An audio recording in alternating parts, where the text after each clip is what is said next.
Hello YouTube, at long last.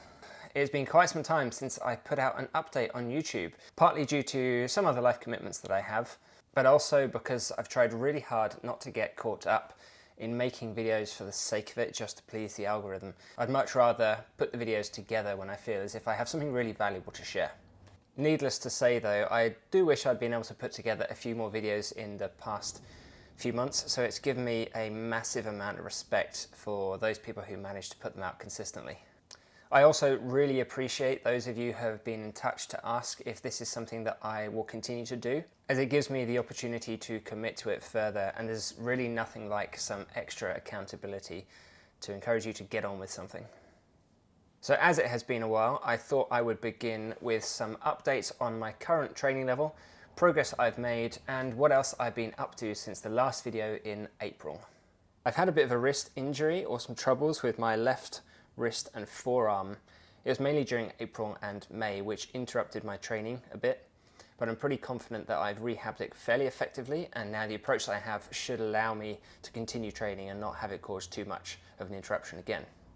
I've also started working alongside Paul Twyman for my handstand and strength training.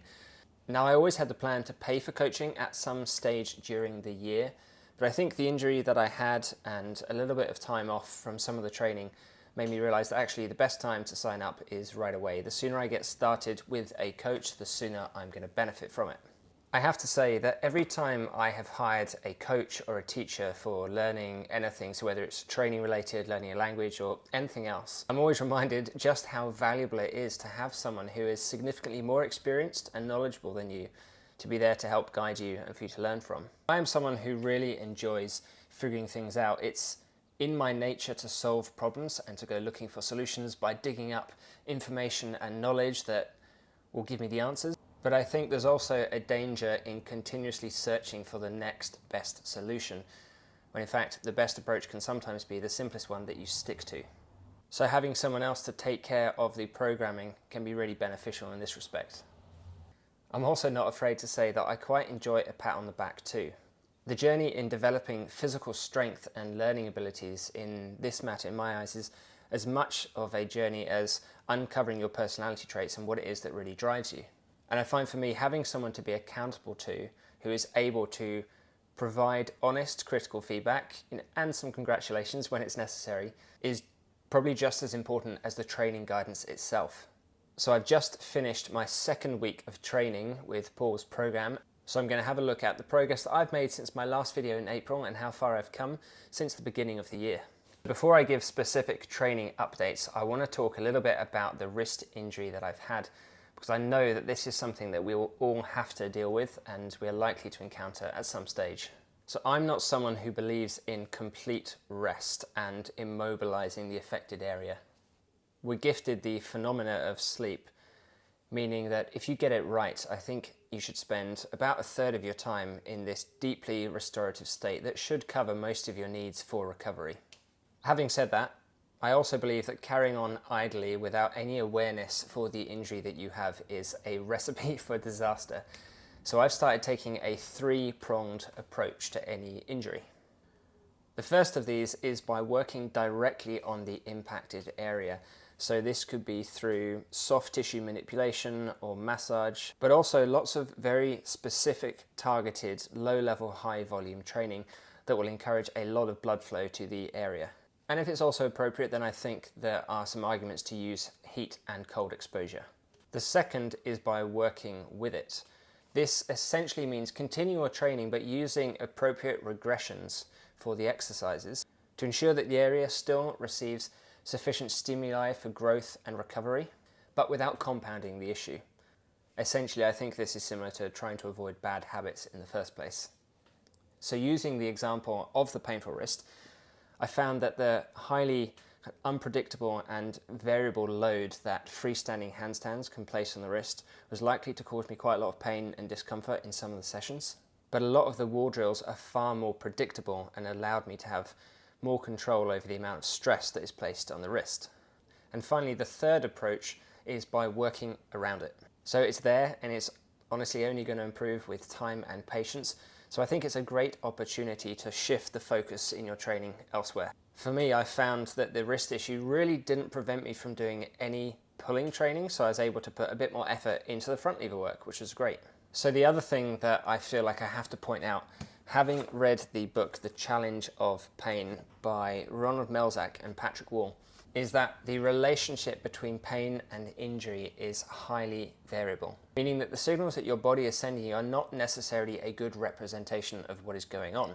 So it means the only real option that any of us have is to work with the issue and learn as we go, just to try and increase our awareness of it. There are reasonably high demands placed on the wrists when you're doing anything on your hands due to the fact that the wrist is in hyperextension. So I found the simple solution was to return to a neutral grip. So this meant using parallettes for the handstand push-up training, or I'll be performing other exercises that mimicked the handstand push-up, such as military presses and various dumbbell presses. None of these are a good substitute for the real thing, however, so I made sure I was still getting in a good number of reps throughout the week of a proper handstand push-up, either using the wall for a bit of assistance to avoid any sudden change in weight distribution, but I also tried to ensure that I was working within a realistic range, which meant avoiding any reps that would bring me close to failure and would lead to the inevitable collapse in structure. Something that I'm not particularly worried about when working at full capacity. The other slight modification that I made was to externally rotate the hands ever so slightly. Now usually when handstand training, I will place my hands with my 4 fingers pointing directly forwards or to 12 o'clock. I found a change in about 15 to 20 degrees was just enough to take the stress off the wrists and the forearms and allow me to complete full sessions. So currently I can perform pretty good head to floor reps using the wall for a little bit of light assistance, and I can also perform a full controlled negative. So this has been an improvement of about 4 to 5 inches of depth since the start of the year, which I'm pretty pleased with. And I've also managed to perform a few freestanding reps using a yoga block to reduce the depth slightly. Now these are few and far between. It's not yet consistent, but I am really pleased with the fact that I've been able to do this. I am pretty confident that I'll be able to achieve the head to floor depth by the end of the year. I'm not so sure about the full range, but it's all to play for. As for the front lever, I've actually made more progress here from less work. I had some great tips a few months back from James regarding the positions that I was weakest in, specifically the fully flexed shoulder position, so otherwise the bottom half of the pull. So I've tried to put the focus of my training here and work on this weakness. I've unquestionably gained a level or two here, as I can pull from the bottom position up to inverted or to the horizontal hold with a far more open tuck position. And perhaps what's even more promising is I can really feel that the eccentrics in a full straddle position are pretty close to becoming achievable. I haven't yet quite managed one with fully open hips, however. This is all a pretty significant upgrade on the beginning of the year, as there was no way that I could hold the horizontal position in anything other than a full tuck. So I think my original goal of a 3-second hold in this straddle front lever position is definitely still achievable, but I also think I'll need a lot to go my way in the next 6 months if I'm able to get there consistently. Even so, if I'm able to achieve a level or two below this, such as a half lay, then I'm going to be really happy with the progress over the year. So that is it for now. I will be putting out another video which will cover handstands and flexibility, so stay tuned to see what has happened on those fronts. Until then, wherever you are, have a good week and happy training.